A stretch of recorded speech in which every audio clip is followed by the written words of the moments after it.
All right, guys, enough of the chit chat. Enough of the chitter chatter. All right, we got this video I'm interested in. It's from Don Ozzy. Is this the same guy we looked at before? Oh, I think it is from another video. He did a really good job. Oh, yeah, on the saddest couple on YouTube, Donovan Sharp. You guys should totally subscribe to this guy. He's great. I like this guy a lot. Apparently, he watched some of my videos to do the Donovan Sharp one.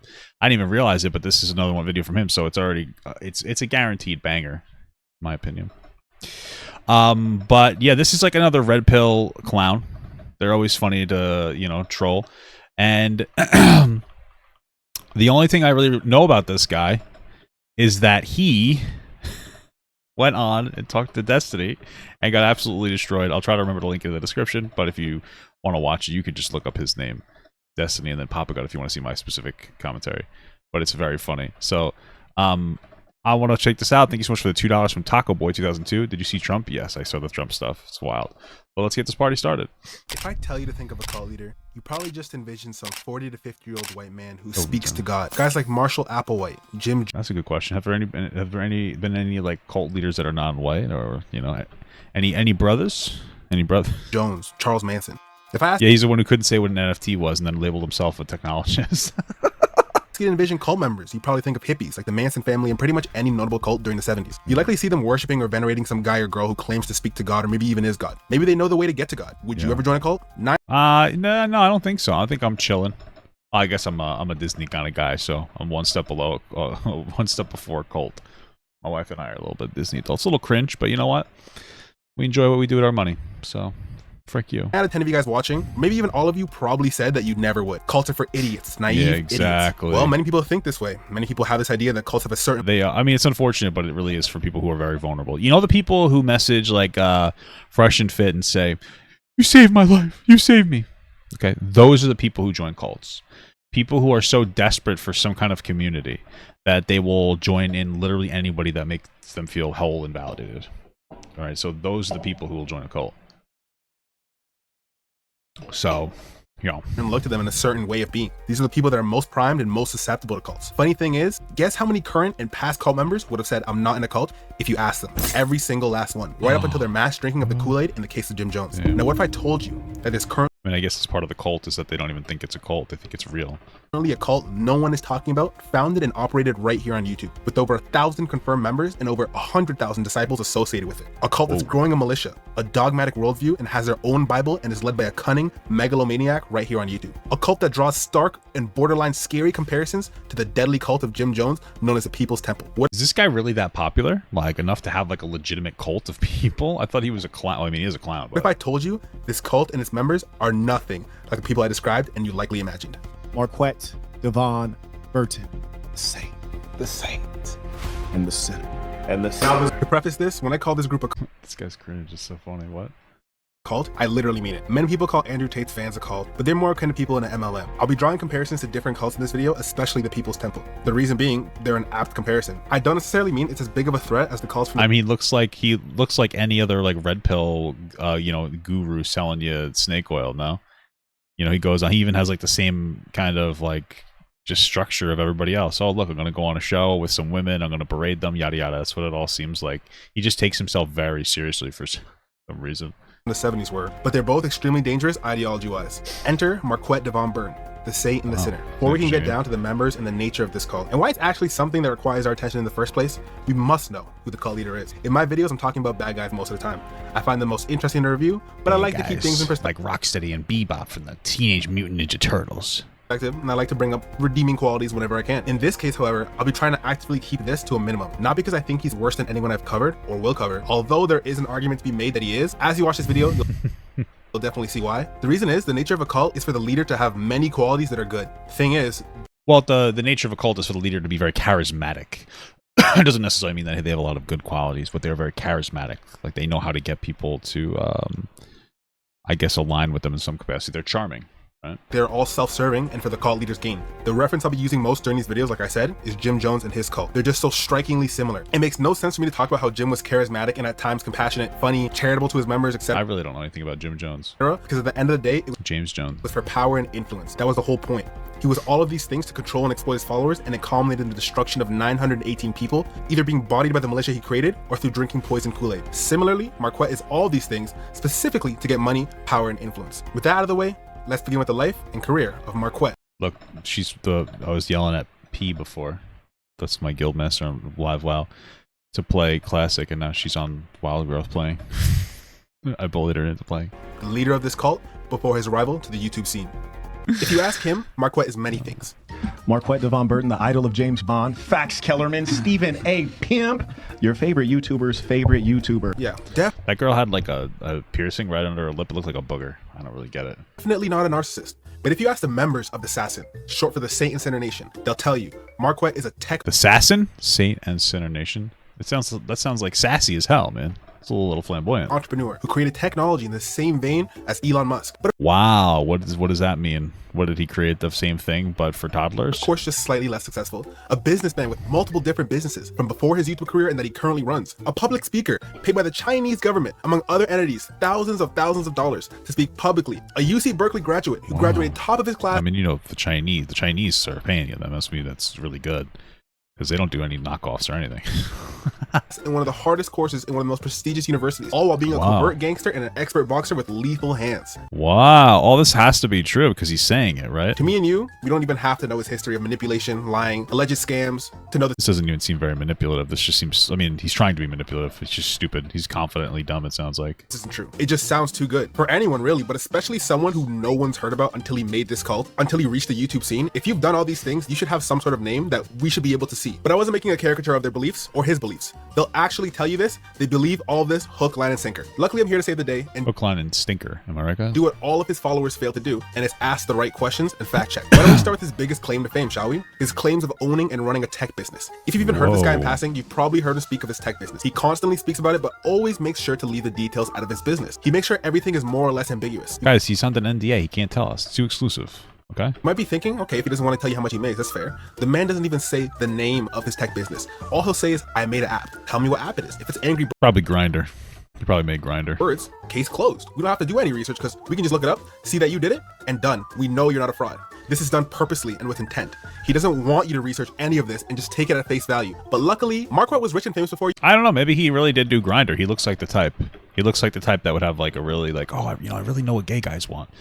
You too, right? I don't know why. I mean, I do too. I'm not gay, but I do too because the gay guys want me. So I know what they want. So get ready to the new Papa Gut app. It's just shirtless pictures of me. Or calendar-esque wise. So sure, if I search him, I should find... He's a technomancer, guys, okay? He's playing World of Warcraft too. And some info on his net worth, business, and other things, right? Grindr blacked.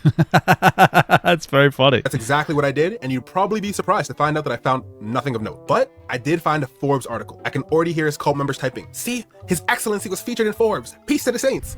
Peace to the Saints. Peace to the Saints. That's pathetic. Well, that's exactly what he wants you to do. To see the Forbes article and not read it. Because once you read it, you'll find out his name isn't even in the main article. He's just in the picture as a CTO. But when people say, I've been in Forbes, things like that, this is what they're alluding to. They're trying to allude to the whole Fortune 500 nonsense, okay? But in actuality, the Forbes he's talking about was done by not a Forbes editor, but a Forbes former contributor. Now, if you guys may be asking, what is a former contributor? We'll just got to highlight what that means. It means that the opinions expressed by Forbes contributors are their own. Now, I got to break that down again for you guys, right? Okay. A contributor isn't someone like an editor or someone who is actually working currently at Forbes, right? Where they would say something and you research it and you know it's concrete. Actually, if you really scroll all the way down, all right, you'll actually see where you can actually request her to do an article on you. So it's wait, you could just pay somebody to write an article on you that's like in your favor?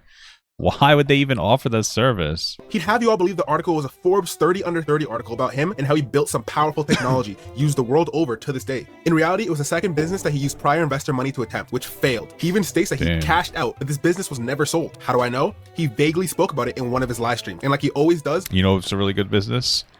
I started going to conveyor belt sushi. Really good stuff. Very expensive. $4 a very small plate. But I don't care. And I was like, what if they did this with pizza? Small slices of pizza for $1 that come around on a conveyor belt. Fuck me up, daddy. He bragged and embellished so the average cult member can believe it and won't look it up. For the people who don't know.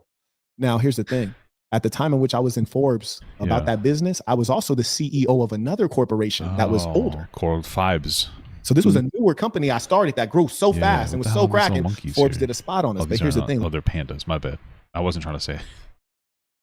I wasn't trying to say something. I'm sorry. Let me keep it player with you. And this is sharp. Shout out to the hustlers. Follow my moves. I am the North Star. I will show you how to get free. Notice his language, his verbiage. I am the North Star. Follow my moves. I will show you how to be financially free. Let's see what he's talking about. I'm the CEO of one corporation that has significant investment.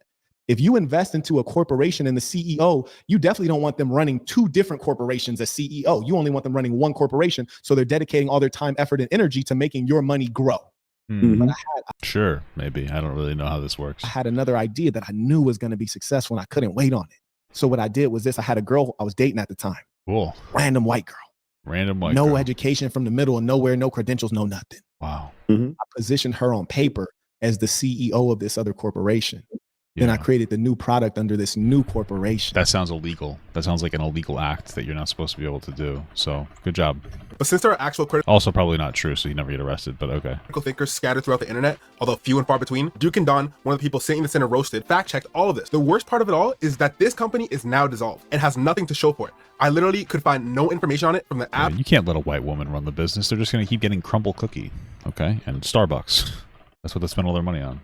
Nothing. In the video, Mark Webb employs this tactic of creating a plausible idea that his business was sold for millions.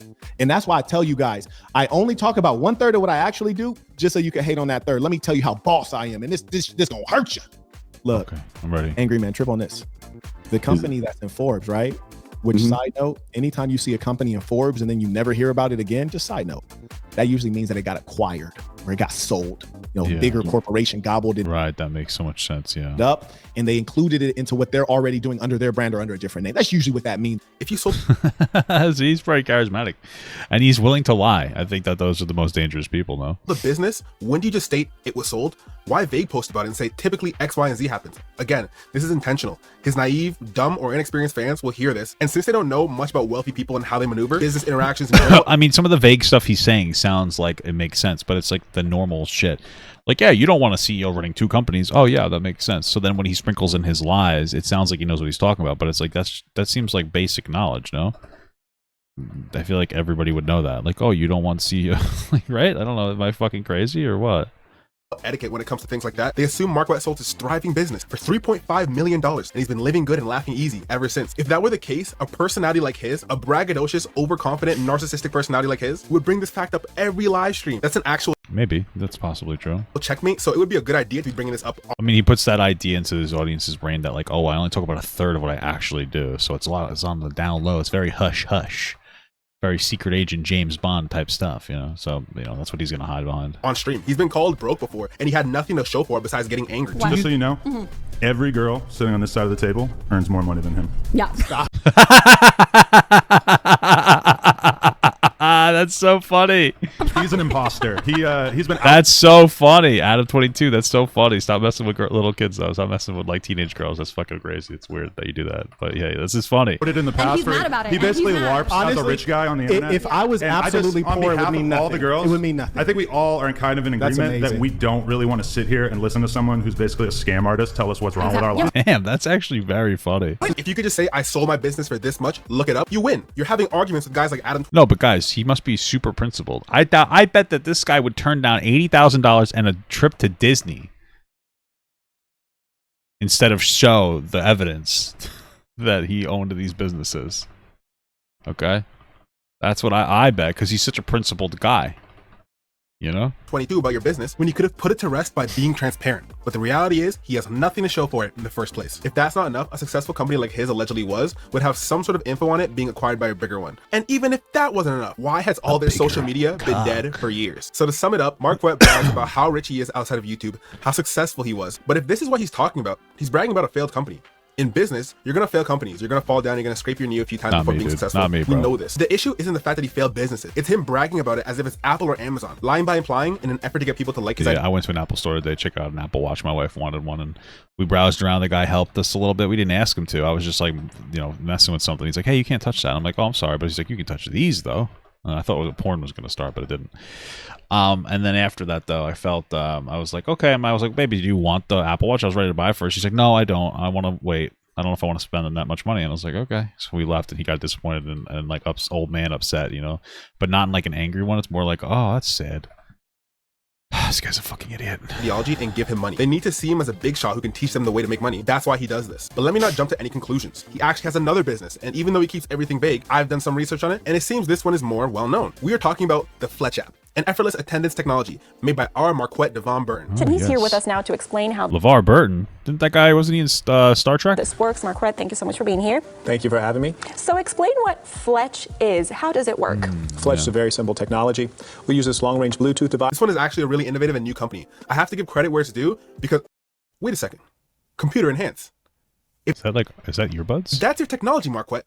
Whose technology is this? It seems Apple stole Marquette's technology and they're passing it off as their own. The sinner mustn't stand for this. It looks like it's another lie. What is it? It's just a beacon? What does it do? Protocol developing an Apple and introduce Apple. I don't understand what this is. What does this do exactly? Surprise. Marquette didn't make any innovative technology. He just slapped a logo on someone else's technology and tried to profit off that. Not once did he... What do you get, like the Temu version of whatever this is? Is this some kind of like Bluetooth expander? I'm not understanding what it does exactly.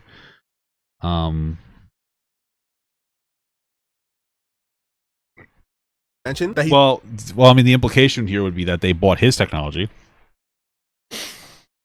and now they use it. Now they're using it. Although this is from 2013, so he's using someone else's product. He could have at least tried to spin it like he's enhancing some product. Instead, he spins it like he made this himself and made the idea himself. The original item has no... Hey, thank you so much for the medium gut from Patrick Schaefer. I appreciate that. Logo. The corny Fletch app logo was put on it by him. He made this whole sham up. He went on a third-rate news site that publishes videos literally every hour about anything you could think of. Bought articles for himself and paraded around his drop-shipped item like it was God's gift to Earth. Okay. Thank you so much, Casey, for the 3 months small god. Are you going to be watching scary vids in the future? I'm sure maybe at some point, but I don't know how deep in the future. So we know it's not his company, but he could have still had a successful grift going. Just because it's not his doesn't mean he didn't make any money. So let's see how much was actually invested into his company. From the looks of it, he received... Thank you so much for the $5. I don't even know if I can say that fucking name, brother. Ambita Goswami. I don't know if you're a troll or I don't know how to pronounce that. How do you pronounce his fucking name? pronouncenames.com. Goswami. I got that one right. I got Goswami. How do you do the other one? Amitabh. Amitabh? Amitabh. Amitabh. Amitabh Goswami. All right, brother. Hopefully I said that right. Thank you so much for the $5.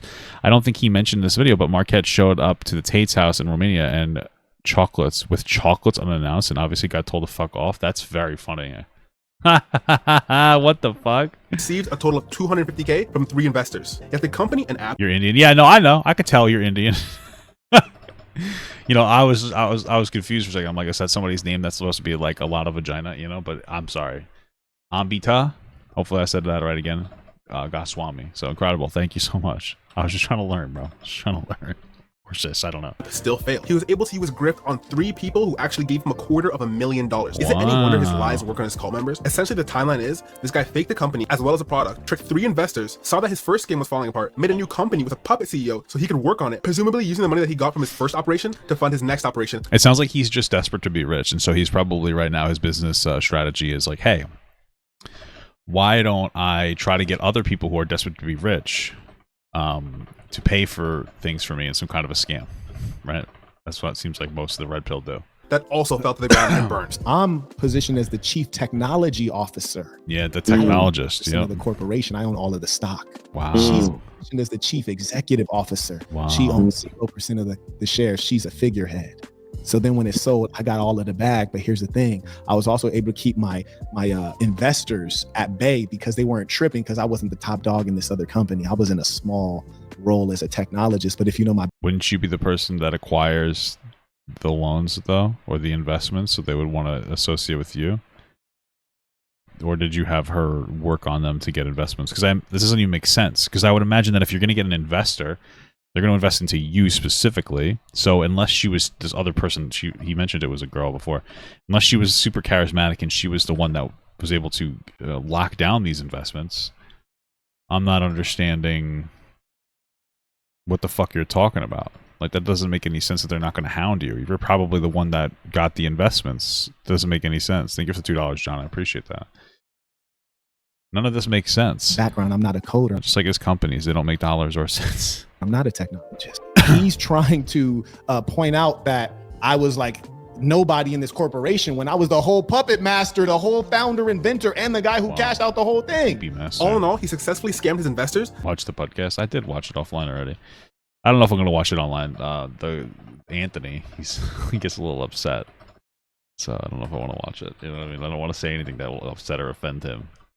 I've been trying to get him to make it a little more official. I said I would do the podcast every week. Papa got a podcast, and I'll give him tons of information on how to make it successful. And I'll make bands off that podcast, but he doesn't want to do it, man. The figurehead at the time, and then using that scam to scam his fan. I've heard of compulsive liars, but this may be the first time I've ever heard of a compulsive scammer. This man is selling nothing but dreams and lies. He likes to give himself all these titles. The Mr. Rogers of the internet, Attila the Hun. It's the one and only. That's so funny. Because I made a joke before about how this guy would turn down $80K in a Disney trip to and not like release the name of his company because Boogie really turned down $80K and a Disney trip, so we wouldn't have to release the proof that he has cancer because he's been, you know, seemingly lying about it for like 2 years. And then Boogie also calls himself the Mr. Rogers of YouTube, so it's funny that this guy the contrasts are incredible. The big homie. Fax Kellerman, Stephen A. Pimp, your favorite YouTuber's favorite YouTuber. Wow. Attila the Hun, the warrior king of this YouTube thing, the crown prince of Iran, the idol of James Bond, Marquette Devon Burton. Other corny stuff like that. He's nothing more than a Congo dandy. For guys who don't know, what is a Congo dandy? What the fuck is that? Democratic Republic of Congo is one of the 5 poorest countries in the world, but there's a phenomenon out there. Out of this country, there are a group of people known as the Congo dandies who peacock with flamboyant suits and expensive attire, while the average person in Congo makes less than 500 USD a year. The sinner has the same idea. Let me put on this unnecessary, extravagant attire. Interesting. When I don't need to. This extra outfit for the most remedial tasks like live streaming. We do the same thing here, though. In some instances, we just have homeless people who are just like, "Please help me," but then also they don't say it like that. They just like fucking go crazy because they all have some kind of mental health issue. A lot of them PTSD, sad stuff, homeless veterans. And then we got rich guys that just spit on them for money. Just kidding. This will make me look rich and sophisticated to naive and impressionable people. And it's to sell the idea that I'm part of the aristocracy. The sad thing is that to anyone who's not consumed by the charisma and rhetoric of this guy, it works against him. It's like a clown festival. I don't know who these two girls are, but these two are fucking. It's so weird that even in Redpill, there's people who are more losers than the regular losers. You know what I mean? Like this guy here, these two, Rolo and this fucking dingus here, they're so pathetic. Same thing with Donovan Sharp. Like they're just so. It's pathetic. Kevin Samuels, rest in peace, did the exact same thing. He would front like he's been rich his whole life in the lap of luxury since he was a youngin', when in reality, he was broke and renting before he blew up from berating women online and talking about being a high-value man. Beast! Just kidding. Rude. I've done nothing. Can I speak, please? What, saltines? When the power bill spiked, you sent me communication after communication after communication, trying to make me responsible for it. Not you responsible, the whole entire house responsible, Kevin. Kevin Samuels moving cardboard again from out from under his car. These guys who claim to have been rich and what the hell is that? Famous and successful prior to YouTube tend to be the opposite. I mean, does it make any sense? Why come on YouTube and speak about how much you don't need it and what you did before? You're trying to sell an idea. It's a smart formula these guys are using. Get online, pretend to be a businessman, and sell courses to become a businessman, and have that be your first successful business. Before we can get to Marquette's actions on YouTube, Sorry, I have a cup holder thing, you know, that stops the moisture from ruining my desk.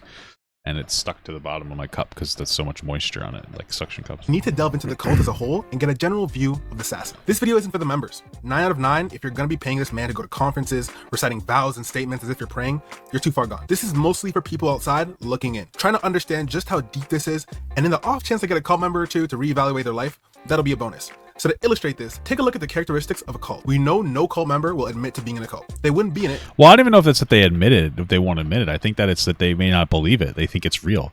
I feel like when you say something is a cult, it's with the understanding that you personally just don't think it's, or we understand that it's some kind of a scam. It's like some kind of a falsehood, but I think people in cults really believe what they're engaged in. So it's not even like they're not going to admit it. It's that they don't actually think it is one. That's what I think. If they recognize that. We can't trust their word because they're quite literally not thinking straight. It's the same idea as... What are they, gay? Not thinking straight. Me neither sometimes, guys. When you have a battered woman, you can't just ask her, hey, is everything okay? You're getting your ass kicked all around your house. They're going to tell you everything's fine and you're the one overreacting. So looking at the traits, how many does Assassin and Marquette embody, you ask? all of them. We'll begin with number 1, authoritarian leadership, especially one that commands control, loyalty, and allegiance. This is exactly who the sinner is. To relate this back to the People's Temple, Jones was a master manipulator who skillfully demanded control over his followers without... Is he a master manipulator? Or, I mean, I guess part of manipulation, or being really good at manipulation, is to find really stupid people to manipulate, right? Like, you'd want to go... You're not going to try to manipulate smart people. You're going to try to manipulate dumb people. Kind of makes sense. So I guess that does qualify you as a master manipulator if you're looking for dumb people, because if you're trying to look for smart people to manipulate, then you're just you're stupid, basically. Overtly stating his intention. Through his charismatic leadership, Jones cultivated a sense of trust and loyalty among his followers, making them far more susceptible to his influence. He manipulated their fears, insecurities, gradually eroding their boundaries. How does Marquette do this, you ask? Simple. For one, he's obviously the leader of the assassin. He literally named his philosophy after himself, which, if you don't know, is insanely narcissistic. Platoism and Pythagoreanism are both Greek ideologies, and though they're named after their founders, they were coined by historians. This dude is so full of himself, he said, shit, let me cut out the middleman, and named it after himself. Anyway, like him, Jones would never outright say, do what I say, and think. I guess it's his brand, though, right? It's like his, like the are we talking about like the name of his followers or whatever call them? I mean, that's kind of normal, you know? Like, I think Lady Gaga has the Monsters. I only know that because she called somebody a monster with a disability once, but it was like, oh, this is one of my monsters, and there people were like, oh, that's fucked up, but she wasn't calling that person an actual monster. It's just that they were like a fan of hers, right? So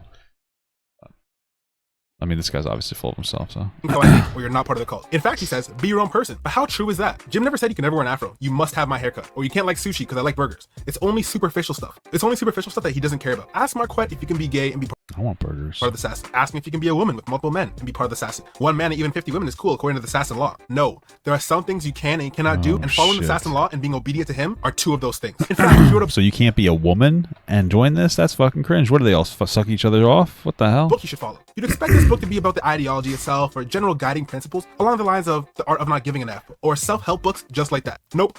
His book that he suggests that you'll follow is an autobiography. So it's like my friend saying, hey man, I'm suffering from depression because I lost my house. And I give him a book about me called The Life of Don Ozzie. So that's funny. Obsessed with himself that it hurts. That is rather obsessed. I mean, I understand making a book that recounts your own experiences as a person. And it's like, oh, this is my experience with this thing. That's how I overcame this. But making it an autobiography is like very full of yourself. But self-help books in general seem to be, ripe for scamming people. The next trait of a cult leader we'll be talking about is a claim to exclusive truths. This one is almost as easy to demonstrate. Just look at their website or watch any of his videos. He constantly talks about the Bible he created. It's not a big one. It's only 3 sentences, in fact. Goes, of course, back to the 3-sentence Bible, 3-sentence Quran, the 3-sentence Torah. Be yourself. Nice. Be good to yourself. Be good to good people. Just imagine. Be yourself, be good to yourself, be good to good people. It's very vague, but I guess it's nice. Pretty cool and pretty harmless if you have a preteen level of understanding of the world. First one, be yourself. What does this even mean? It's told to us so often, but this is your Bible. The real Bible is a collection of books telling you the most advantageous way of living. Don't be a fake ass punk, boy. How to get closer to God and detailing the life and times of Jesus Christ. Whether you believe it or not, that's what the Bible claims to do. But this Bible is to be followed. How about someone like Jeffrey Dahmer? Should he be himself? How about someone that the sinner hates? Someone who swings both ways? Should he? Well, I mean, I don't really understand. It does seem rather vague and doesn't seem particularly helpful. Like, those are nice things to do, but by themselves, they're not exactly great. But, yeah, I think that the general implication is that you should be yourself if you're not a fucking psychopath murderer. But he be himself? Sometimes yourself needs change, improvement. Sometimes you need to not be yourself, honestly. Moving on to be good to yourself. Well, you'd still be yourself. Improvement doesn't mean don't be yourself. Improvement means change yourself, right? I think that usually when people say that you should be yourself, and again, I don't think that it's particularly genuine advice. It's just some kind of like, oh, 3 sentences Bible. Life, the world is really easy if you follow these 3 things. And it's just like, oh, wash your hands after you go potty. Like, that's pretty much the the level of intelligence when it comes to those things. But that changing yourself doesn't mean don't be yourself. It means change like who you are in a productive capacity. But again, subjective and abstract. To a teenager or someone naive and impressionable, that sounds profound, sweet and short, right to the point. But playing video games to Marquette is a form of self-harm. He has a very rigid and specific idea of good. What? Why is it self-harm? I mean, doing too much video games is obviously a self-harm. Like, it gets in the way of your day-to-day life. Like, for sure, that can be, I mean, I wouldn't call it self-harm, but harming yourself. Like, I get what, you know what I mean? But even against owning dogs as a principle. So that illustrates how someone sees. It's because he's afraid of dogs, probably. I mean, I don't know what it is, and I didn't say this, but somebody said one time that black people are afraid of dogs. I was like, what? Is that true? Apparently it is, according to that guy that said that. But I would never say something like that. What a What a crazy thing to say. This is healthy and good doesn't necessarily fall into what he would describe as good in his Bible. And finally, the most problematic one, be good to good people. This one is the most worthless statement of the whole book. What is a good person? Well, I don't think it's a book. I think that I don't think that the thing is bad. I wonder what he does with it. I mean, my biggest criticism is that it doesn't seem particularly profound. He seems like the kind of person that wants to be intelligent, but he's not saying anything profound. It's like, hey, be nice to people. Be yourself and be nice to people. It's like, okay, cool. Thanks for the advice. But yeah. Consider Marco a horrible person. He'd probably consider me the same. He considers people who are actively trying to deride the assassin as evil. And what's worse is you have the demons and devils. Yeah, I guess your biggest criticism would be like, yeah, what is your definition of these? And like, how do you define them? What does make a good or bad person? Yeah, I guess it's a fine criticism to make. Devils among us, oh, they take the lies and run with it. And against someone like me, some people view the man with a tiny mustache as a good person, and others view every black person, including him, as inherently bad. Jesus loves the Pope just as much as he loves a Satanist. The idea that Jesus taught that the sinner is clearly trying to take, and in his eyes, improve on, is do unto others as you'd like done unto you. Instead, adding his own logically and philosophically failing caveat. Don't get me wrong, I understand why he added that. The idea is clearly so you don't get taken advantage of, but the point still stands. This Bible is nothing more than a slogan for children, and the underlying message is, this Bible... Yeah, true. It's not for people that have any like level of complex thought, not even super complex, just anything beyond, you know, babbling like a fucking baby because you're a baby, you know. But I mean, that's probably what his audience needs because they're dumb, right? If you follow this guy, you're probably very stupid. For everyone, it's for the assassin. Be yourself. Replace that with be for a the saint. sassy Be boy. good to yourself. Replace that to be good to yourself if you're a saint. And finally, be good to good people. Replace that with be good to saints. There's a clear in-group and out-group. Saints know people who don't subscribe to these ideas are not good people. So they actively try and distance themselves and keep their closeness to a minimum. On the topic of religion, Marquette uses it expertly to get people to convert to his religion. He will never outright say Christianity is false or Islam is false or deride any religion like that. What he will do is characterize a religion falsely, put himself in the conversation as someone to follow as well as follow that religion. Well, it seems like he compares his book to religion too, so... Talks on light praise of the religion, followed by a caricature of it, and then placing himself as the best of both worlds. Ideology is an indirect contradiction with the Abrahamic religions. It doesn't say you being part of the assassin supersedes Islam or Christianity. They work in tandem, you see? The deen has been infiltrated. You don't have to leave Islam, but join me. Christianity is used in the wrong ways. You don't have to leave Christ, but join me. Do women actually follow God? The saint versus the sinner. She's Puerto Rican. No such thing as religious women? Agree. What does this mean? When 304s use God to scam and pretend to be a good girl. That's so funny because this is what red pill people do. They use it to scam. It's very funny. Don't go to church. Don't go to the mosque. Go to my Sunday services instead. Instead of learning to give back to the poor and help them out from that silly old Bible, you can go ahead and read my Bible and learn that poor people are poor for a reason. Well, this seems to me more like what a lot of people in the red pill do is that they try to... The red pill stuff tends to be more conservative. And so there are some things that'll like conservatives will align with. So like more traditional values in general, they just amp it up a notch to be like hateful, and they'll play on, even though they all advocate for a lifestyle of fucking as many women as possible, you know, they also have a similarity with, you know, traditionalists and religion, that is disrespect women and gay people, which is very prevalent in the red pill. I'm not saying all people who are religious do this. I'm just saying that very traditional people. So that's who they're kind of... it seems more like he's trying to put himself parallel to those individuals. He's trying to say like, hey, my philosophy is parallel to your religious beliefs, regardless of which one. That seems what it really... that's what it seems to me more than anything else. I don't think he's trying to advocate for a replacement. I think he's just trying to have like an audience crossover scenario. We shouldn't help them. There are poor people who are poor for a reason, just like there are rich people who are rich for a reason. Hard work and smart grinding. But there are others who are rich because of handouts, lottery winnings, being born into wealth, complete and utter blind luck. In the same vein, there are poor people who are... I'd say that anybody who's rich probably had access to some opportunity. Like, you're probably not going to be rich if you came from a very less than stellar upbringing, right? You probably have a higher chance of being rich if you had better education growing up, etc., etc. So poor because they're bad people. But there's also people who've been dealt a bad hand, such as mentally and physically disabled people. There is nuance. You might be asking, why would he care to do this? Because one... I don't know, Aiden Ross is doing pretty well, so... Men of faith, whether it be religious or otherwise, are some of the most devout people. Think about vegans. They'll go to war over that burger you're eating. If I can get someone with a deep belief onto my side, I can likely get them to believe in what I'm saying at the same level. That's why he does so. Specifically Muslim men. Not only does it coincide a little bit with his ideology, for instance, both condone violence in certain settings, multiple wives, more patriarchal, things like that. Muslim men are the most devout followers of any idea in the world, literally willing to die for their cause. So he's smart. He can't alienate that subset of people from his group. He must have them be a part of his cause. Like pretty much every major religion, they tell you to abstain from bad things. Islam, you need to do good deeds to outweigh your bad deeds, so hopefully you get to heaven. Christianity, Jesus paid for your sins, and out of love, you're supposed to try and be as Christ-like as possible. But the sinner's philosophy is to embrace your sinful nature when you see fit, or when it coincides with his bidding, or for the good of the assassin. It's not about being a good person all the time. It's about being a good person when it's convenient and being a good saint. And we're not— That sounds like a perfect red pill message that a lot of little boys would love to engage with. I mean, it's like Sneeko, right? Like he goes around talking about, I remember he was on like this whole tear where it's like, oh, I'm a real man. Men do whatever they want. That's not what a man do. Men have responsibilities. They don't do whatever they want.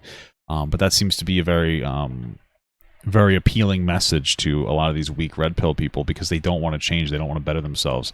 You know, they'll look at women, they'll look at the dating market and they'll struggle, understandably, like, right? But instead of like, okay, let me try to shift and adjust to be more dateable, basically, I'm going to do is I'm going to complain. I'm going to complain about I'm going to complain instead of make myself a better person. I'm going to complain and try to berate women to bring them down to my level rather than like raise myself up to a point where I would actually be able to be fuckable or dateable or, you know, presentable in any meaningful capacity. Think of the $2 from what is it, Ula Roos? Have you heard about Trump? Yeah, that's obviously, yeah. It's, I don't mean to be rude. People have been bombing my chat about it. I know Trump. There's an assassination attempt on Trump. I talked about it a little bit at the beginning. There's nothing of like value to really say.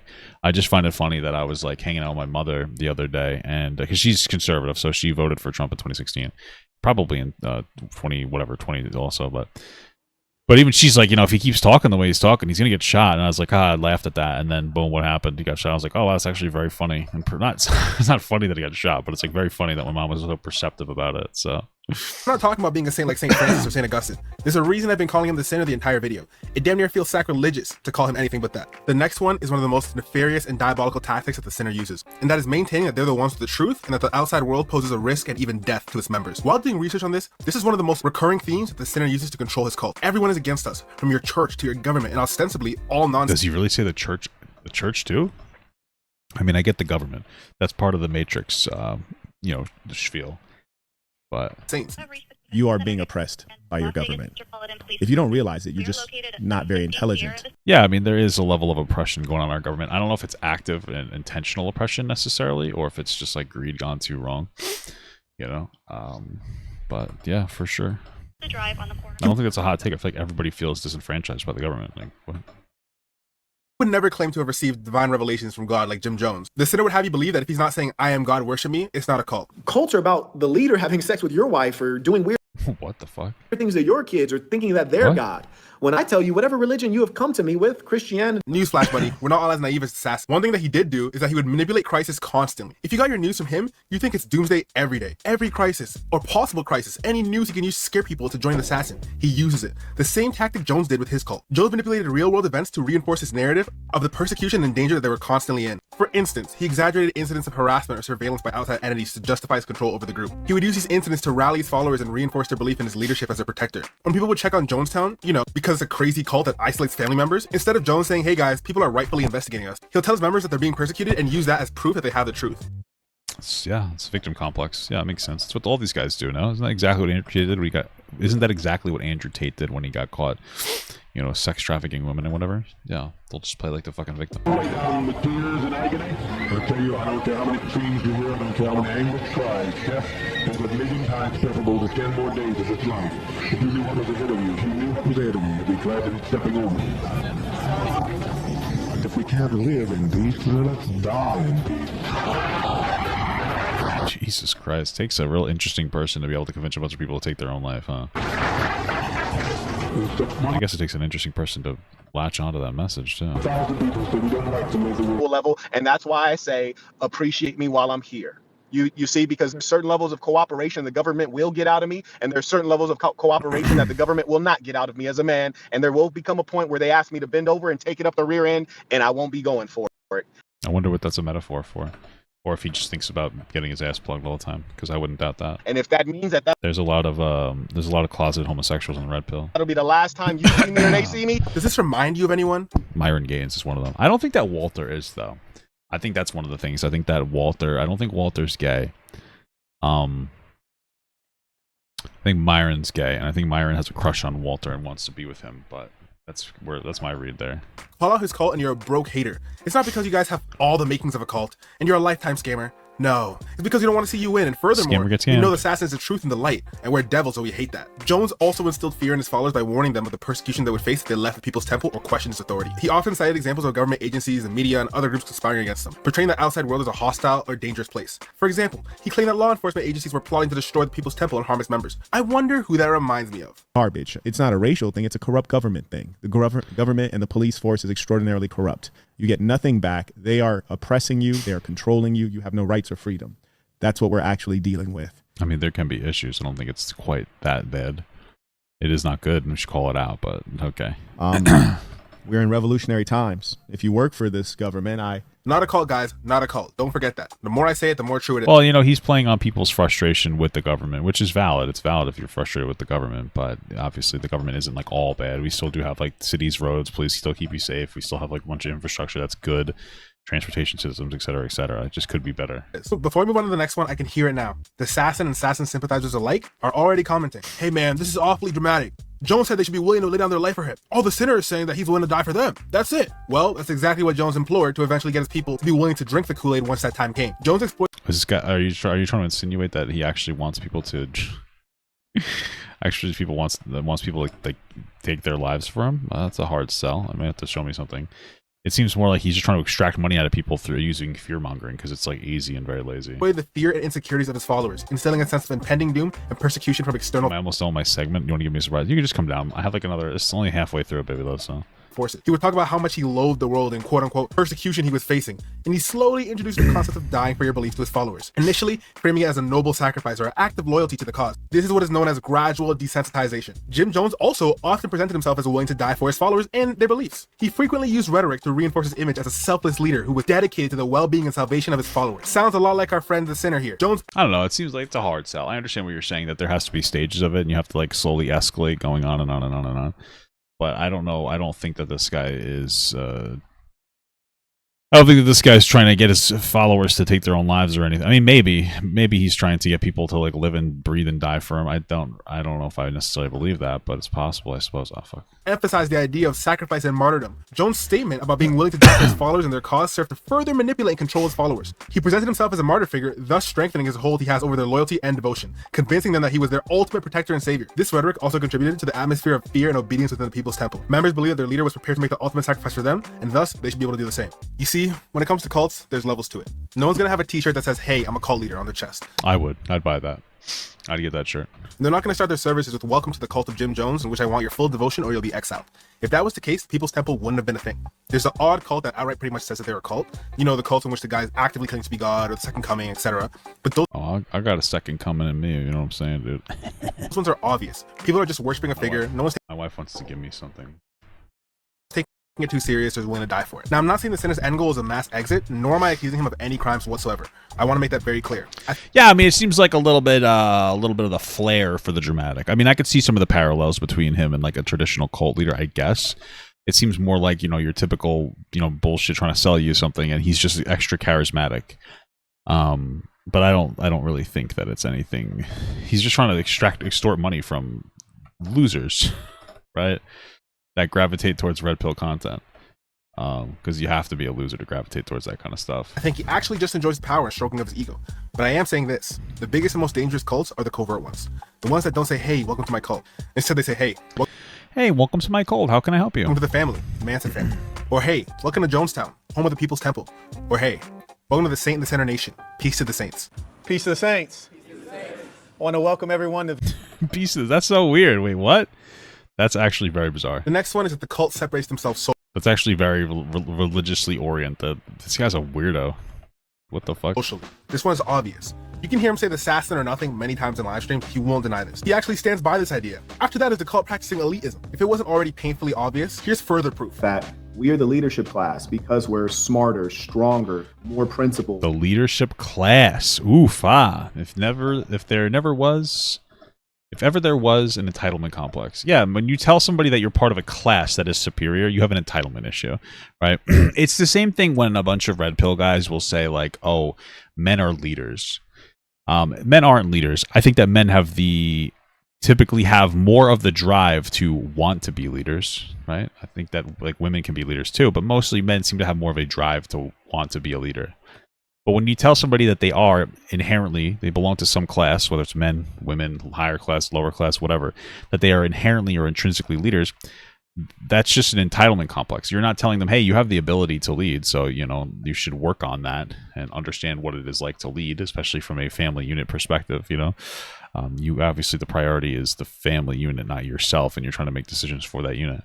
But that's really just reinforcing some kind of entitlement complex. Like, you're born for this. You know, I'm born as like the upper class. I'm born for this greatness. It makes you people think that, or it's just like entitled. It's you're just gonna come off as an asshole going around thinking that you're better than everybody. You shouldn't go around thinking you're better than other people. That's ridiculous. Thank you for the $2 from Pasta Muncher. Papa, look at Trump. Look at Trump's assassination attempt. No, I'm just not gonna do it. No way. What? I'm in the middle of a fucking segment. Like, I don't mean to be annoying, but I don't give a fuck about Trump trying to assassinate. I've talked about it like 8 times this stream already. Like, yeah, Trump says dumb fucking shit because he's a stupid fucking piss baby, and somebody tried to shoot him. Okay, like, that's wild. There's no commentary that I would have to say. You know, I don't really care. I don't think Trump's a particularly good person. There obviously shouldn't be assassination attempt. It's obviously a representation of a nation in fucking crisis. You know, we're a wounded nation. We have to pick between a literal, like a sociopath and a fucking senile old man. Those are our two choices. You know, but Trump's a loser, and I don't really care that somebody tried to kill him. It just means nothing to me. Like, I don't give a shit. Like, he's not a particularly good person. He hasn't done anything particularly good as president. He's incredibly stupid. Like, if you voted for him, I get it, especially in 2016. Because he was one of the only people that were talking about bringing jobs back, where you had like Hillary Clinton say like, oh, they're pretty much gone now. I get it. It's frustrations, but I don't give a shit about Trump. I really don't. You know what I mean? So, sorry. I mean, you probably didn't know, but I've heard this like 45 times, so it's like a little weird when people come in. Papa, did you hear about this? Like, obviously I did. Like, like, you know what I mean? But I do appreciate you guys coming in here and letting me know, but, you know, chances are I already know. Okay? We will be able to rule over the multitude, but that doesn't mean... Can I pin what? Make a comment for me to pin. Make a comment for me to pin. We need to be tyrannical, or we need to be overly self-interested. And I've observed certain folks like trying to grab at attention. We're going to rule over everyone, but we'll be nice about it. I promise you, no one with any leadership qualities is paying monthly to be part of the Assassin or go to these cornball getaways. Number 6. There we go. I pinned it. I says, I know Trump got shot. How's that? Is that good? I guess that's all I really needed to do. I never even thought about that concept. You know? Is that they have their own terminology, phrases, symbols, rules, and moral standard that they even may want the world to adapt. Well, for the first few, it's obvious. Peace to the saints. For the good of the assassin. The creed of the assassin. 3-sentence Bible. The Assassin's Creed. All that corny shit was made up by the sinner for the assassin. All their rules are plastered on their website, and if you can't read, he spams it every time he opens up a live session. And finally, they have their fair share of symbols too. The colors in the logo is literally called Assassin Red. They have their own uniform they're meant to wear, obviously purchasable on his website, of a black shirt with red trim. And finally, number 7, the what is it supposed to be? Call leader maintains to wear.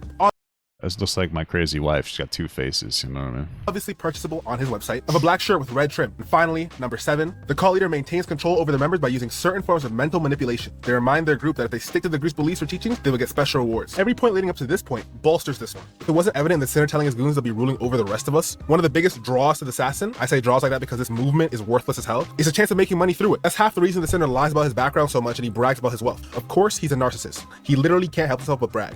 But in the same vein... Is he a narcissist, or does he have narcissistic tendencies? Did you know that? Shut the fuck up. He needs to as a means of portraying wealth. What's $1,000 to join the Assassin when you're gonna make $1 million through being part of this global movement for men? You see how this all ties together and works in tandem? I've illustrated the character of the Sinner, scarily similar to that of Jim Jones. Both individuals possess charismatic personalities that draw followers to them. They use charm, persuasion, and manipulation to gain the trust and loyalty of their followers. Marquette will teach you how to get rich. Just donate to him and become a member. What's $1,000 to you when you're guaranteed to make so much more? Both true. That's a good point. I agree with that. Individuals are obsessed with influence and power. They exploit and exploited their followers Yeah, I'd like to know if he ever learned what an NFT was, because he didn't seem to understand what it was. Financially, pressuring followers to donate large sums of money, promising spiritual rewards or salvation in return for one, and promising tons of money back, women, and reaching the upper echelons of society through the Assassin. You guys get the general picture of this guy. Now, let's dive into the... Send me to heaven for all those virgins, baby. They're definitely not going to be ugly as shit. Right? I mean, come on. Like, it's kind of just... Hopefully... probably going to be kind of ugly, those virgins. You know, if they weren't ugly, they would have not be virgins anymore. Hey, thank you so much for the 20 gifted subs from a thiologist. Jesus Christ, brother. You didn't have to be so generous. I really appreciate that. I genuinely do, my man. If you have any question, even if it's, did you know Trump got shot, just let me know. Members. Funnily enough, I feel mean about the way I said it before about the Trump thing, but I'm just, that was a good idea, telling me that to pin the comment. Thank you so much for the 20, man. I really appreciate that. That's very generous. Hopefully, just make sure you guys don't donate if you're hurting. You know what I mean? A great way to know if a cult is a cult is by looking at the actions and thinking of its members. Members of a cult often exhibit behaviors characterized by extreme devotion to a charismatic leader or ideology, often at the expense of critical thinking and personal autonomy. These individuals may isolate. That's why I'm in the cult of Popeyes. They're fucking incredible. You can never do no wrong, Popeyes. It's incredible stuff. Themselves from outside influences, adhering rigidly to the group's beliefs and practices. Cult members also engage in activities such as recruitment efforts, financial contributions beyond their means, and they often promote social isolation from non-members, encouraging intense bonding among members and creating an us versus them mentality. Like a gay thing. It's kind of kissing on the lips, bonding. Very beautiful. I.e., Sassin or nothing, your government is oppressing you. The skittle guzzling mafia is after you. Thank you. By the way, Trump got shot. Thank you. To your children, etc., etc. The only way to get something done is to be an assassin. To be a part of something. Be a sassy boy. Yes, because the law is not applied equally, never was, and in this age, it's applied oh so unfair. Wherever the sinner goes, the assassin is sure to follow. Well, if it's applied unequally, then it is also unfair. So I don't know what he's talking about, as if things are any different now. They're probably better now than they ever have been. But if something is applied unequally, it's probably also applied unfairly most of the time. But okay. And not in a... Especially when it comes to laws, you know what I mean? Hey, we're a fan of ex-YouTuber way, but in a this man is the most important person in the entire world way. Whatever upsets Marquette, upsets the sinners. And whatever Marquette feels is disrespect, degenerate or wrong, the sinners feel the exact same way. Recently on one of these cornball podcasts, the sinners... Does this guy actually have a following? Because he looks like nobody gives a fuck about him. So I don't really understand. I feel like he doesn't. Made an appearance. And for context, the sinner hates when his name is mispronounced. It's pronounced Marquette Devon Burton. But often people pronounce it Marquette. Any well-adjusted person would understand, oh, hey, Margaret. Yeah, like how many people really follow this guy? I mean, he barely posts. I guess maybe, I don't know. Maybe he's got it on his website, theassman.com. Holy fuck. 8 dudes here. The hell? okay, I have a name with a different plausible pronunciation, and I also am a complete nobody. So if someone mispronounces my name, it's to be expected and it's probably harmless. For Marquette, he wants to have a name, and desperately so. So when someone doesn't know his name off rip or study him before interacting with him, it hurts his soul. And in return, it hurts the assassin too. So much so that this dude sent in money just to correct the host for mispronouncing the leader's name, and it didn't stop there. He said they're not to be trusted because of this. Well, I mean, I can understand getting annoyed when somebody mispronounces your name, but I wonder how he expresses that annoyance. Bills. Yeah. Columbia to Malaysia says, Michael, Mike, and Rolo, what the heck? How on earth do you not know how to pronounce nor spell Marquette Burton's name? Every video pronounces his name. You can't be that trusted. We can't be trusted? Hey, apparently. You don't say names. Sorry, I was confused, but yeah, it's Marquette. I said it. I thought, pretty sure I said it's French, right? What's your middle name? Well, let that be a lesson to you. To further stress how much... Oh, I don't know. Well, I mean, maybe he does go crazy when somebody mispronounces his name, but that sounded fairly innocent. I mean, I can understand people being annoyed if people don't pronounce your name right. It doesn't necessarily mean you have some kind of an ego complex. It's generally considered polite to have for people to say your name correctly. I mean, he does have to have an ego complex. I just don't think that that's an indicator of that. He and the assassin hate his name not being anything. Oh my god! Just 3 weeks ago, he made a community post informing people on how to spell his name and how to pronounce it. The cherry on top is when you see one of his henchmen in the comments type with a smooth Q, just so it's clear. I can only imagine the super chatter mad as hell, sweating, pissing, and vomiting at the host saying the sinner's name wrong. This is so sad, it's funny, man. Later in the podcast, another assassin member chimed in to Recruit on live, claiming that the sinner has given his own members thousands of dollars. Burton, the saint is the only person I know in all of internet history that has put over $250,000 in his supporters' pockets. That's weird. Does he just have people? Coming in and donating for him? That's very bizarre. Join Assassin Saint and the Nation to become part of that. Okay. W. We have here again. Make sure you guys join the movement to make the fact that you believe that makes you an idiot person. You know. There's just no fucking way. Money as well. Further stressing how much wealth and the facade of having been a rich aristocrat plays a huge part in the recruitment of new, naive, and down on their luck financially members. They seem to be the ones most primed to give their last $1,000 to the sinner to hopefully take them to the promised land, and the sinner knows this. In reality, all you get is access to a Discord. More like the saint and the winner. And a few exclusive videos of the sinner telling his player stories, which are stories of him picking up women. I'll say it. Does he really charge like $30 for his Patreon? Wow, maybe he's making a lot of money from just like idiots. Again, it's so sad, it's funny. So you see, Marquette is smart to naive and or dumb people. That's not to say every one of his followers are both. Most are likely naive, not well-traveled, or not well-read, and are probably looking for someone or something to follow. This is But yeah, they're desperate. They want to be successful, and they don't know how. And so that's pretty much what they gravitate towards him for. evident in him quoting the same books and the same quotes from the same people constantly. Two of these books he has read and loves to quote is The Art of War by Sun Tzu and The 48 Laws of Power. I tried reading that book when I was a kid, and it was just too fucking boring. As a result, he's deluded himself into thinking his YouTube career is some But sort maybe it'd be more fun to read now, but I doubt it. I'm reading it's readings for cringe lords, you know what I mean? or he's waging on the YouTube. Readings for women, okay? Women, when they read to their kids. Men, don't read to your kids. That's gay. I'm just kidding. I'm being stupid. And more specific, but I'm just not a big reader, you know? Specifically in his niche of men's self-improvement. I'm actually torn on whether he actually is so insane he thinks YouTube is deeper than it is, or if he's just using the front of being the warrior king of YouTube to justify attacking every creator he can. I'd bet it's somewhere in the middle. Anyway, with this mindset, as soon as he began doing YouTube, he began attacking literally every creator in this niche. From the likes of Kevin Samuels and Andrew Tate, some of the most famous people in the self-improvement space. Wow, he's really trying to just get his name out there. Kind of, it seems like a tough play to go after, Kevin Samuels or Andrew Tate, considering even though obviously Andrew Tate's a sex trafficking rapist, but it seems like kind of like a hard sell to try to generate followers. But I guess he's going for the people that have a similar mentality to them, but want somebody different. I guess a different bald black guy. Or okay. To lesser known people like Modern Life Dating and Duke and Don. Like, man, you're a YouTuber for God's sake. You're not fighting the good fight against an enemy team. All these tactics are extra and pretentious. Maybe I'm just part of the evildoers trying to deride the assassin. Who knows? But for the longest time when he was rising up in the YouTube, it seems everyone of any size would ignore his attacks. Rightfully so. Who would pay attention to someone who stands to gain everything and you stand to gain nothing by addressing him? Until one day he attacked the streamer Destiny. As we know, Marquette that was so funny. That one was like actually so fucking funny. Believes he's smarter than everyone. He believes he knows how to save the world, and I'm not even being hyperbolic here. So with his arrogance, he hopped on the stream with Destiny and of course began his MO, relentless attacks. Sparing you the details, it was so funny. And it was surprisingly one of my better, best videos I've ever put out, or one of my better videos I put out. I was surprised people were that people loved making fun of this guy. He was like fucking clown. Important thing to note is that Marquette brought up Destiny's personal life as well as his schooling. We know his fans have notified him. He's so hungry for that. He's hungry for that clout. I'll give it to him, dude. Don't worry. Hey, how are you? Hey, pretty good. Were you talking about my school? Is that what was going on in here? We're just warming up. We wanted to get some background on you because there's a funny thing going on the internet.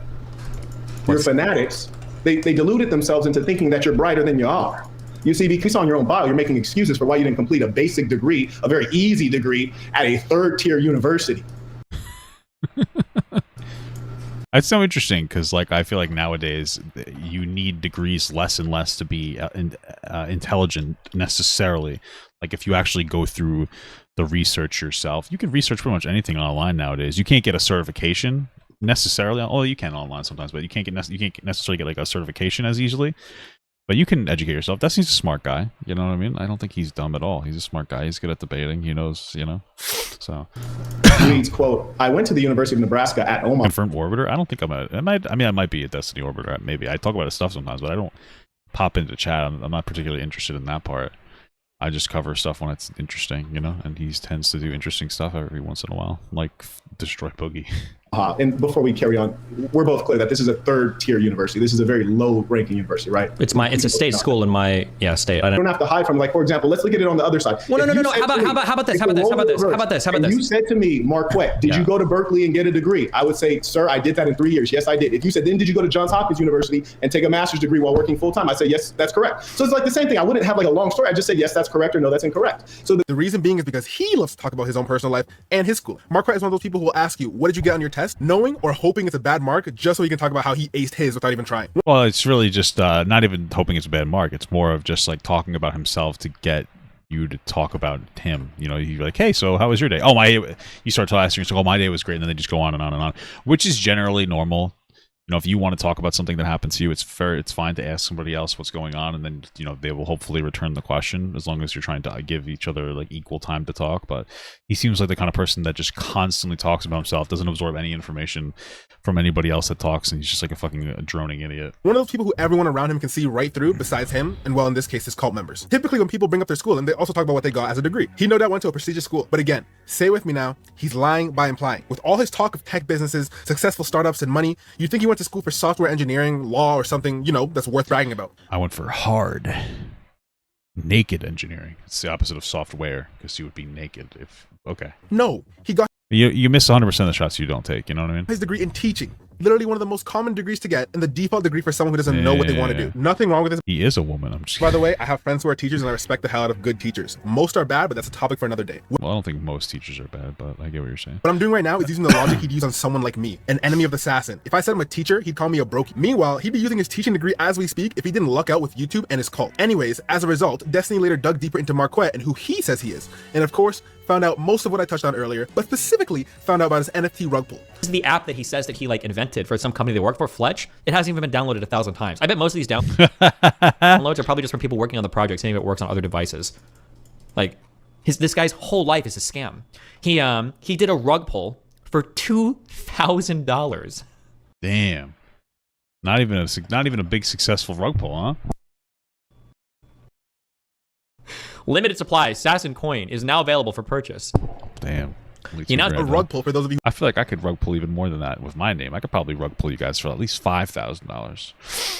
You know, I've been thinking about it. No, just kidding. Who don't know is a scam where a cryptocurrency or NFT developer hypes up a project to attract investors, only to suddenly shut down or disappear, taking all the investor money with them. Marquette claims to have made NFTs, specifically from the command line, whatever the hell that means. Long story short, I hosted a conference. I showed people how to create NFTs. Well, is the rug pull when you shut it down, or is the rug pull when you you wait for the price to be really inflated and then you sell all of your shit so that like all the developers or whatever sell the shit so that the price goes down drastically and you cash out? Like, I am ignorant, so I could be, I don't know. From scratch, from the command line, little buddy. From the command line? Please, can you tell me how? I want to know how to create an NFT from the command line. Which command line? Create NFTs from scratch. We also explain the business model behind NFT. Yet couldn't explain simple details without sounding pretentious as hell. Or what does that mean, from the command line? I don't quite understand what he's saying. Dodging the question. Many people have accused him of having an NFT scam, and every time he denies it, inserts doubt, obfuscates, and insults the person. So I said, let me do my own research. For my own digging, there was a coin made by Marquette, the Assassin coin.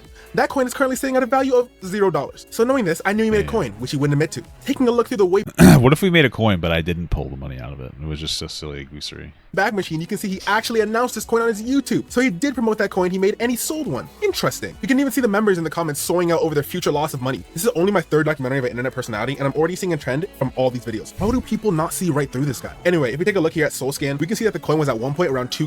Well, I think most people do, and that's why they don't like bother interacting with him. He's a very stupid person, but it's the dumbest people that are really drawn to him because they're desperate for fame. And a lot of times these guys can write it off of like, oh, my people who criticize me, they're hating me because they just don't get it. They're stupid, but you get it. That's what makes you smart. And you should invest into me, you know? Yeah, poop coin. I like it. Okay, and then immediately crashed to 0. You should watch me. Everybody who says I'm bad is stupid, but if you think I'm good, you're smart. And then these guys are like, wow, no one's ever called me smart before, you know? All spanning within a couple of days. If you look up a rug pull graph, not knowing that this is what makes you dumb. It'll literally look identical to this. Textbook definition of a rug pull. And before his cult members say it wasn't him, the wallet is traced right back to his address with all the transactions and with his own NFTs in them. The sinner not only lies and scams the audience, he tries to do the same with the general public. None of this would be public or exposed had he kept his hands to himself and not attacked everyone for clout and in the long-term money. You can't be punching everyone and expect to never be punched back. This wasn't the only time attacking someone backfired. Although that definitely was the worst, his attacking plans also backfired in the case of Kevin Samuels. Now I must preface this by saying KS wasn't a good guy. He was very clearly a bully to women, and he wasn't a good friend of people around. Based alert. Me, Donovan, that is my time slot. Oh shit, it's Donovan Sharp. This guy's a fucking clown. He said this to me. He said, that is my time slot. I said, Kevin, I said, you're one of my best friends. You don't own any time slots. But Kevin's last words to me were, we're still friends, but for me, no mas. What? And he hung up the phone. That's the last time I ever talked to Kevin Samuels. This sounds like you did him dirty or something. I lied to you guys. I did. The reason I lied to you guys is because I didn't want anybody to think, I didn't want anybody to speak poorly about Kevin. Yeah, there were grumblings of this and that, but, you know, I told you guys that Kevin kept me in the loop and that Kevin didn't do any of that stuff, man. Kevin didn't do any of that stuff. As soon as Kevin hit 150,000 subscribers, he never really had anything to do with me again. Not on the air anyway. Well, maybe you're a fucking clown and you're annoying. That could be why. Have you ever considered that? It's not like, and listen, man, Kevin didn't. No mas means no more, thank you. I appreciate you letting me know me anything. He didn't know me anything. But goddamn, man. That looks like he's crying. Like Kevin, like I'm the guy who had Kevin Samuels on the most. But that's still your pirate crew. You might not all be. Oh, okay, but is that like because he was good for you or because you were trying to like shout him out? I mean, was that productive for him? Maybe that was one of his things. I mean, you have like a nobody show. So maybe he was like, oh, you didn't reserve this slot for me that I wanted, and I'm popular, and like it seems like you're doing me dirty. I don't know, maybe that's what it is. I don't really know. But stand up guys, but you gotta stand up for your guys, you know? Like I said before, Marquette attacked KS before his passing, and he made amazing points. Seriously, I couldn't even agree more with what he said. Take a look at his LinkedIn profile. Here's the kicker. He hasn't even had a proper job. Look on his LinkedIn. 2 of the companies don't even have profile photos because they're fake companies. See, I'm shocked it's still alive. You could tell he's an old. And when he worked for the company, he didn't even have a high-ranking position. He didn't even do much in sales. So where does he get off giving business advice to young people? Hurts my heart. So if someone comes to me... Kevin Samuels was a grifter before he became the godfather of the Redpill. He used to be broke. Like Marquette said, he didn't figure it out until around the average age a person would be thinking about retirement. And he literally got lucky off of YouTube and bullying single moms and repeating the same talking points that everyone says now. So in regard to this, he actually had a point. Add in the fact that he's talking about business and how to be successful when he doesn't know the first thing about having a business and being successful. Kevin Samuels deserved to be called out. The only thing is, neither did Marquette. He had almost the exact same storyline, except he hit YouTube earlier and in a different way. The next big attack was aimed at the head of a Red Pill guru, MLD. Side note, the Red Pill is like a pirate. MLD. Oh yeah, this is the guy that this is like that fucking guy who had a goddamn meltdown. He's like a pussy. Yeah.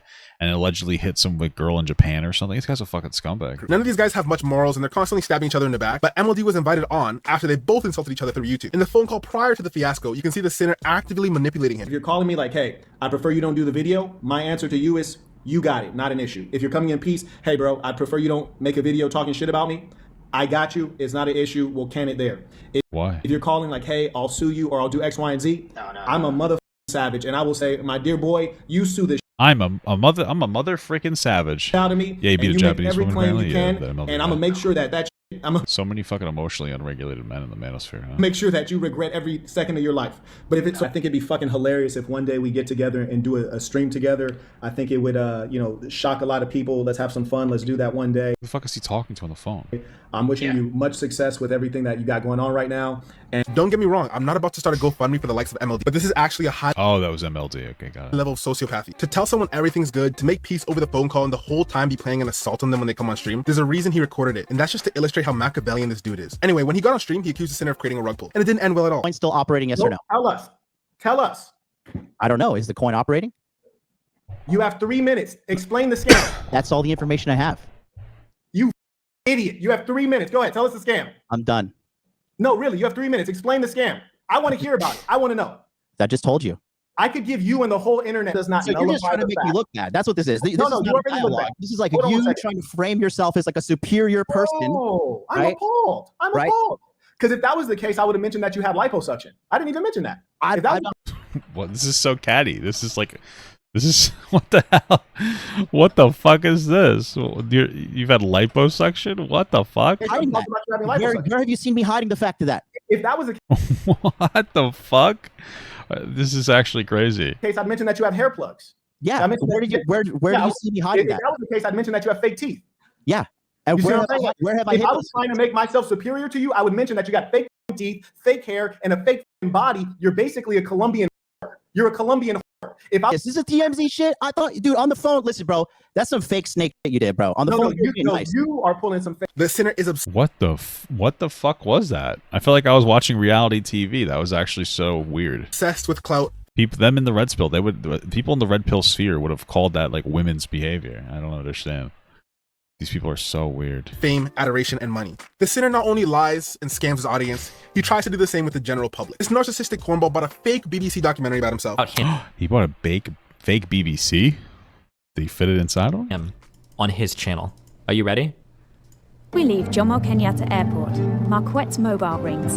The chief of police is phoning to welcome Mr. Button to Nairobi, sharing that an armed guard will be waiting in the morning to escort Marquette wherever he wishes to go. Is this a fake documentary? What a weirdo. It's a mystery as to how such a young man has so many extraordinary connections around the planet. Marquette... Is he using an AI voice around planet? What? I mean, we do live on a round planet, but it's very bizarre. Vaughn is the real-life James Bond. I know, you thought it couldn't get worse, but trust me, it's not even done.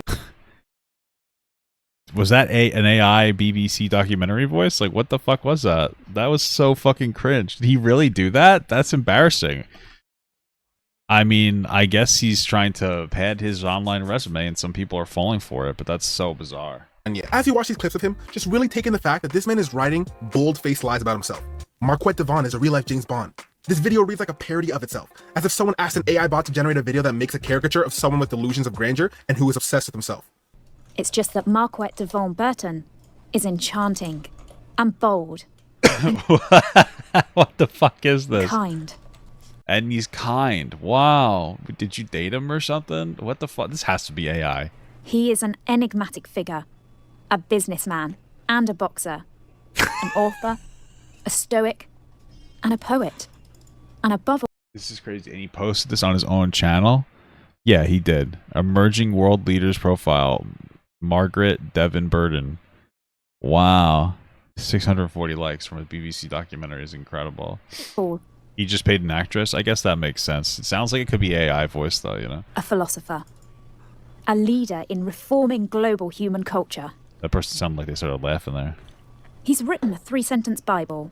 The sad part is, this is actually who he is, and almost sadder, he thought people would see this and be awestruck. I don't have much hope for the assassin, but even Is that still up? What the fuck? they had to have been cringing at this shit. If I didn't know so much about this guy right now, and this was the first video I saw on him, I'd 100% believe it was all a joke that I fell for. But this is the world he lives in. This is the leader of the leadership class. Right. In the end, he ended up changing the title from BBC World Leaders to just World Leaders, and then he deleted the video out of shame. Damn. What a loser. He probably paid like a fucking all this money for that too, and it didn't go well for him, huh? Tried to find it, but it's even deleted off his Patreon.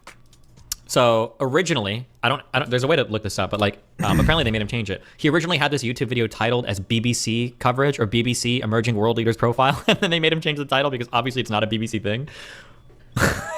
Damn, that's so fucking embarrassing. What a loser. But this is Les Ruse, no? It's all fake. He's an actual scam artist. The rug pull was only... Artist? Wow. Well, I love art. Very artistic, brother. That guy seems very artistic. Of the iceberg when it comes to this guy and his predatory behavior when it comes to finance. But to drive this point home, we need to look at what it takes to become a member of the Assassin. No, not the uniform you need. Like what, $1,000 a month? Or the indoctrination, training they give you, the price. This isn't about changing lives like he pretends it to be. It's about having followers, fame, notoriety, while getting paid Making that shmoney, baby. at the same time. That it's okay? It's not. Why are you talking while I'm talking? Because I'm telling you that you can't continue. But don't to talk while I'm talking. Question. I'm asking you to You're answer being it. really aggressive. I don't think I like you. I don't think I like you. We'll head out. Okay. And is this your business card? That's my card. Thank you. And Matthew, next time we encounter one another, I hope it's more respectful. Okay. But by then you'll have a sense of who I am. Okay. Because right now I'm just a stranger to you, right? You want to tell me who you are? Right now I'm just a stranger. Is this him going around? Is this him going around and like weirdly setting up? Okay. Is this him just going around and harassing people and trying to set it up as if they're being disrespectful when they're not? It sounds like he went to a business causing some kind of a trouble and like, hey, who are you? And he was just being an obnoxious asshole. And now he's trying to do this to be disrespectful to them. This is just so weird. Why is he? This is on the street type content. And he probably does this to multiple people and just takes the ones that he feels makes him look good. See, and I always know before you know who you're talking to, you should think about how you talk. Okay. Especially when you're so aggressive. Okay. So I'm just letting you know that. I already told you that we're gonna head out. So. Okay. Don't tell me to shut up. Okay. I didn't tell. Don't create a problem for yourself because you can't create a problem for me. There's no problem you can create for me. There's no problem. But there's an infinite number of problems I can create for you. Is he in a casino? What a weirdo. I didn't. They're probably not like happy that he's filming. They probably don't want him to film in there. He's acting like an asshole. Tell you to shut up. I am not a passive aggressive man. What was this? I'm not a passive aggressive man. If I tell.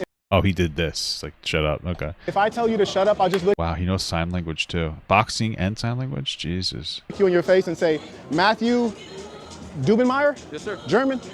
I'll say, Matthew Dubenmeyer, shut up. I don't have to be passive aggressive. He actually Why is that guy being so patient? I tell this guy to get the fuck out. He's being a loser. thought this made him look good. This video is still up on his channel. He's proud of it.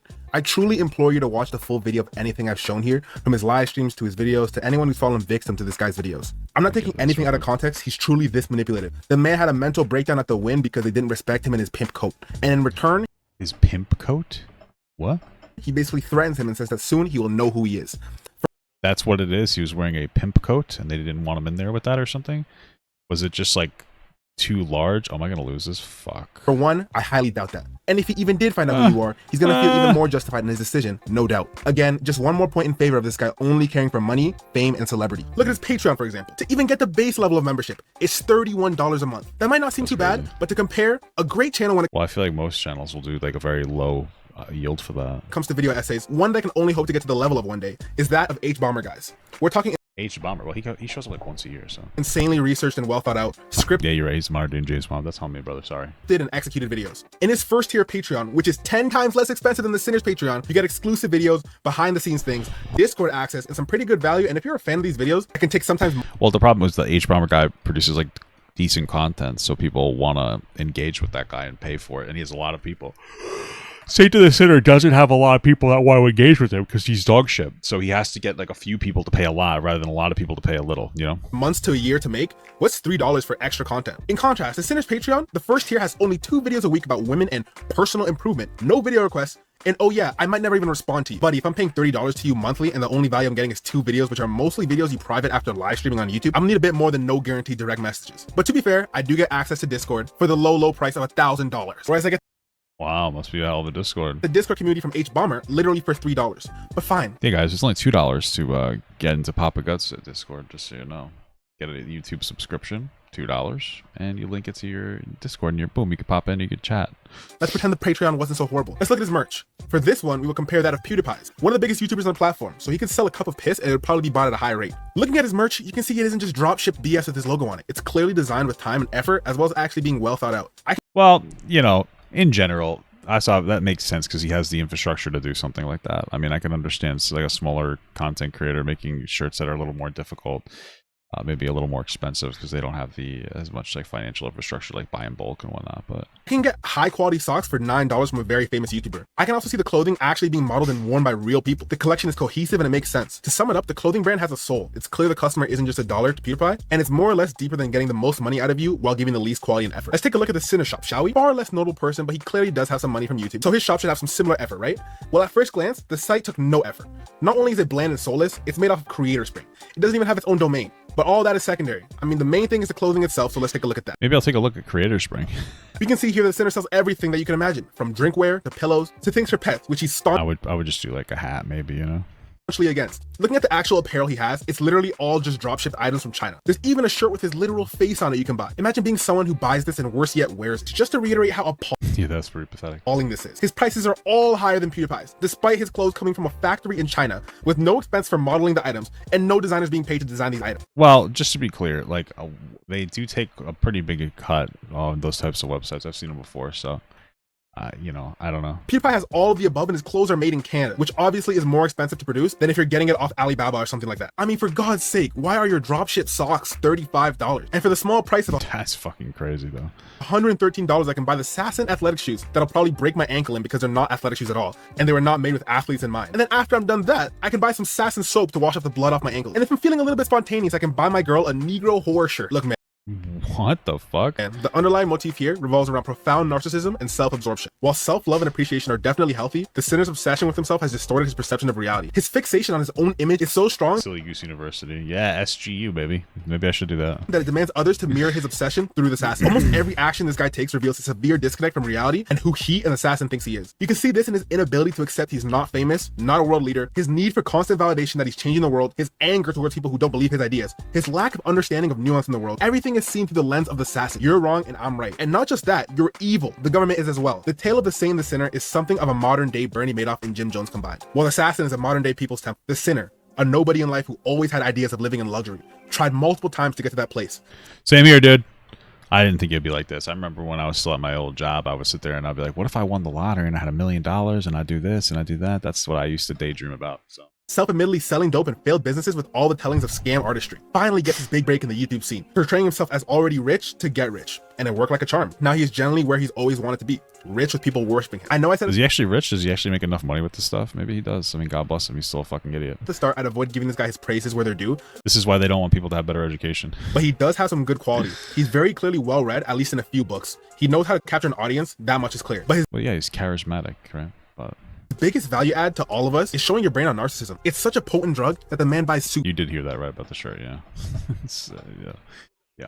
Just to look more important than he is. Helicopter rides to take pictures in to seem richer than he is. Rewrote his whole history to seem bigger than he is, and paid what we can only imagine to be thousands on articles, interviews, BBC world leader documentaries, just to stroke his own ego and I guess it worked, dude. I guess it worked. It's like when you put down your friend's phone number for a job interview. And they're like, yeah, he was great. He was fantastic at the job. The most critical part to look at in all of this, the game is Deep Rock Galactic Survivor, just so you know. Is that none of it worked. Sure, he got his money, and in his own little echo chamber, he's literally second to God. I mean, the assassin would probably die for this man. Outside of that, whose respect does he have?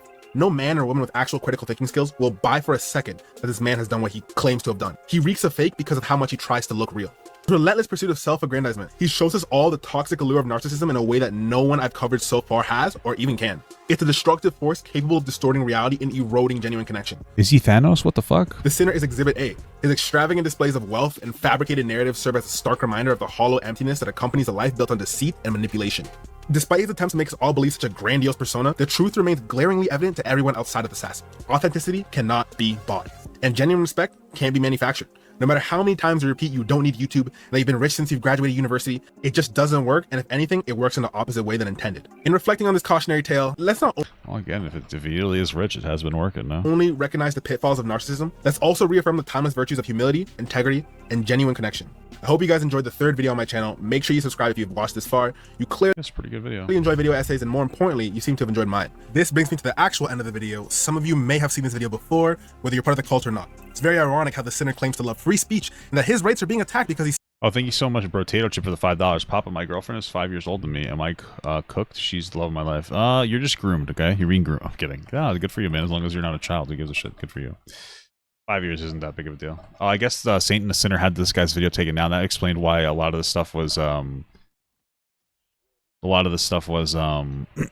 censored. Yeah. spreads propaganda and is running a cult. But all that goes out the window when I criticize him. Anyways, I was planning on only making one video, but after he made me go through the whole rigmarole of fighting the copyright claim he levied against me, which YouTube obviously sided with me for because, you know, it's completely fair use, I'm going to be making multiple follow-up videos, infiltrating the cult, reading book reviews of the cult literature, more documentaries like you know I do, and with the quality that I consistently have. And unfortunately for the sinner, with the depth and the research that I consistently have. For those who wanted to watch this video earlier, know that Mr. Rogers of the internet striked it down for copyright because YouTube's content ID system is insanely broken. I won that battle, but just to be sure, I removed any clips that he could theoretically use to abuse the system. Again, it's so ironic how the cult members were telling me in the original video that all I have to do is ask the sinner and he'll have me on to debate. Yeah. Why would you want to have a debate with this guy? He's a fucking clown. Not with the info I have here, and that's just the tip of the iceberg. Much more videos to come. I'm bored of the sinner for now, so stay tuned for different people, but trust and believe. We ain't done with it. I'm on him like white on rice on a paper plate in a snowstorm after this. Again, subscribe and peace. All right, well, good stuff. Good video.